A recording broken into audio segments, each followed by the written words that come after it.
Hello friends இன்றைக்கு night எங்கள் வீட்டில் என்ன டின்னர்னால் தோசை அண்ட் தக்காளி தொக்கு. ஃப்ரெண்ட்ஸ், இது ஒரு சிம்பிளான டிஃபன். இந்த டிஃபன் உங்களுக்கு பிடிச்சதுன்னா நீங்கள் லைக் பண்ணுங்கள், ஷேர் பண்ணுங்கள், சப்ஸ்கிரைப் பண்ணுங்கள் அண்ட் கமெண்ட் பண்ணுங்கள். ஃப்ரெண்ட்ஸ், என்னுடைய சப்ஸ்கிரைபர்ஸ் அண்ட் மை ஃபேமிலி எல்லோரும் நல்லா இருக்கணும்னு நான் ஆண்டவர்கிட்ட வேண்டிக்கிறேன். ஃப்ரெண்ட்ஸ், எல்லோரும் நைட்டு டின்னரை ஸ்கிப் பண்ணாமல் சாப்பிடுங்க.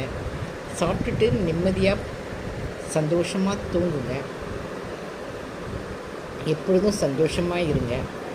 அதுதான் நம்முடைய உடலுக்கு ஆரோக்கியம். ஃப்ரெண்ட்ஸ், எப்பொழுதும் சந்தோஷமாக நீங்களும் இருங்க, மற்றவங்களையும் சந்தோஷப்படுத்தி வாழுங்க. Thank you friends.